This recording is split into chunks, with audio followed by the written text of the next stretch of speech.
Chicago Blackhawks fall 3-1 to the Seattle Kraken in what was an extremely boring, frustrating game from a Blackhawks fan's perspective. Not to mention it was a 9 p.m., like a 9:12 puck drop. Move the Chicago Blackhawks to the Eastern Conference.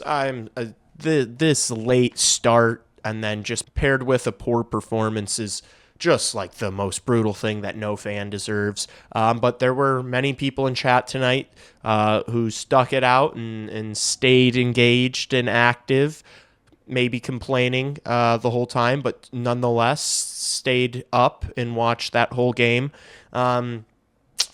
Not gonna lie, I thought there was a chance there after that amazing play Connor Bedard makes to feed Andre Burakovsky in for the breakaway. He beats the cord with what was I think still 9 minutes left in the game at that time to make it a 1-goal hockey game. Hawks just didn't have it tonight. They didn't have the juice. I thought they started the game well, to be honest with you. They looked like the faster of the two teams. They just couldn't get the passing. The passing was just not clean tonight.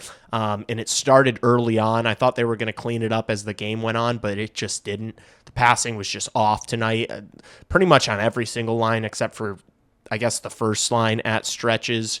I felt like passed the puck pretty well, but they just couldn't snap it around tonight. They weren't having the easiest time carrying the puck into the zone. And this veteran defensive team, we're so good at breaking the puck out. The forecheck was not successful in the slightest tonight. I felt it was like every time the puck was getting in deep, they were not forcing turnovers whatsoever. And I don't really blame the Chicago Blackhawks too much for that, as much as I think it was just good work from the defensemen of the Seattle Kraken being able to get the puck out of the zone. They weren't having as much trouble with the young, fast Blackhawks team that we've seen other teams, struggle to deal with this year.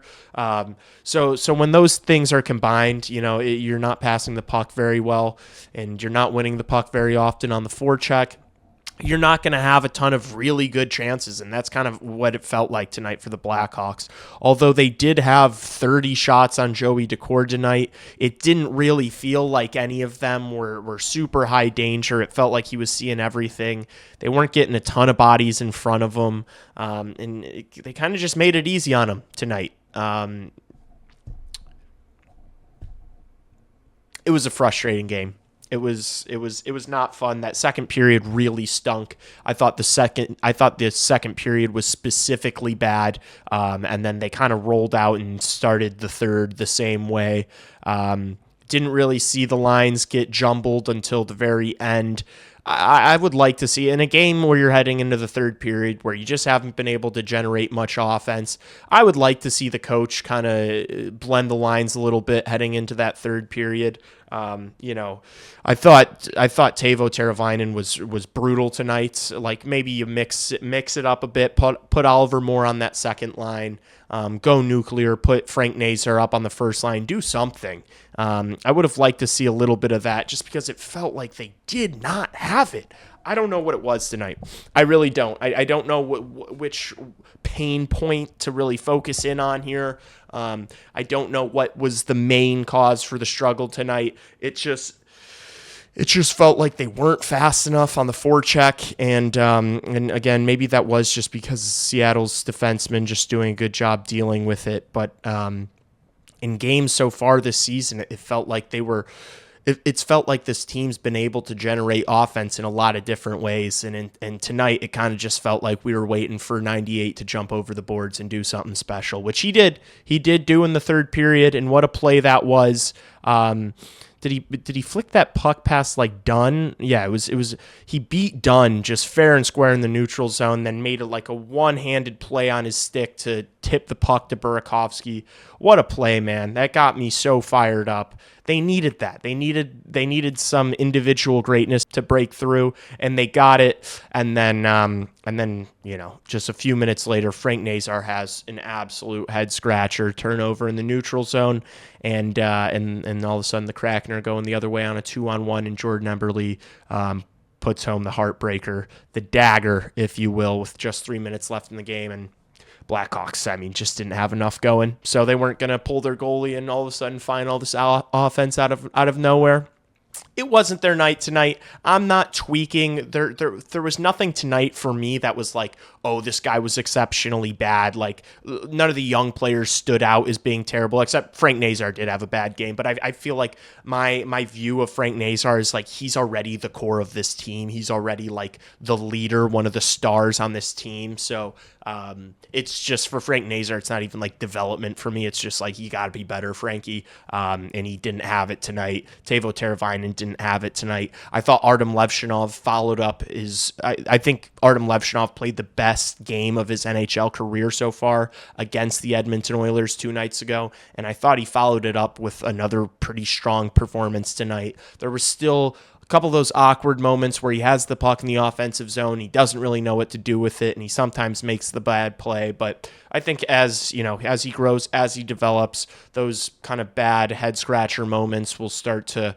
happen less frequently, and you'll see more plays like tonight where I forgot who it was for Seattle, but a guy was in on a partial breakaway, and it was a bad pinch from Grzelcyk at the start of the third, and Artem Levshunov just has the pace and the strength to get back and make a defensive play. And those are like the glimpses you see of him that it's like, okay, I see why they drafted this kid. I see the potential. I see the vision. I still think he's going to be a great player. So it was good to see him have another pretty positive performance in my mind tonight.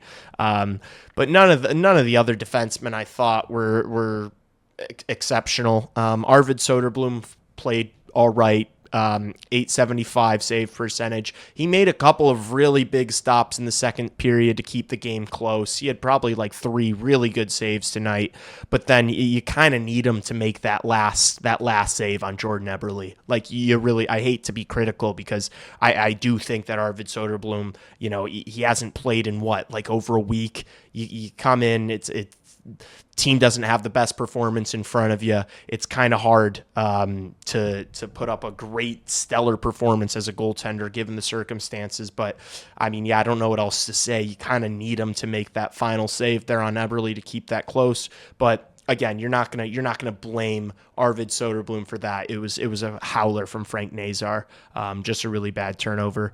Oliver Moore's first game up, he had a lot of juice in that first period. He had like 3 scoring chances in the first. He was out there on the ice for a couple of the Seattle goals. The first one, he turned the puck over in the neutral zone, but there were a bunch of defensive lapses that followed the turnover in the neutral zone. So I'm not pinning that up on him. I'm excited to see what he can do with the next few games until Jason Dickinson comes back. And I think he can build off tonight. You should realize he had some good looks. He was, he created some. He created a few decent opportunities in the first there. He's just gotta keep it going through a whole 60-minute effort. That's another guy. I mean, he thought he was playing in Rockford today, got a call, had to hop on a flight, didn't sleep much. Crazy day for him. So I think he'll settle in as this road trip goes on and hopefully put up a couple of good performances before we get back to Chicago. So, again, not sounding the alarm bells, not getting super depressed. It was just the circumstances, right? It's a late game. It's frustrating, you're not really possessing the puck very much. You're not like testing the goaltender with great looks.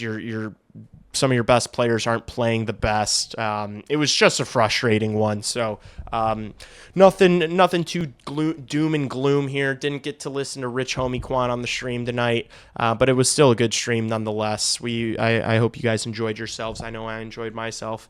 But I'm keeping this one short. Back to it against Vancouver, another 9:00 start on Wednesday. So 3 games left on this road trip. Finished strong. Haven't gotten the results you wanted, but I think these next 3 are all winnable games. So put your best foot forward and let's get cooking. All right.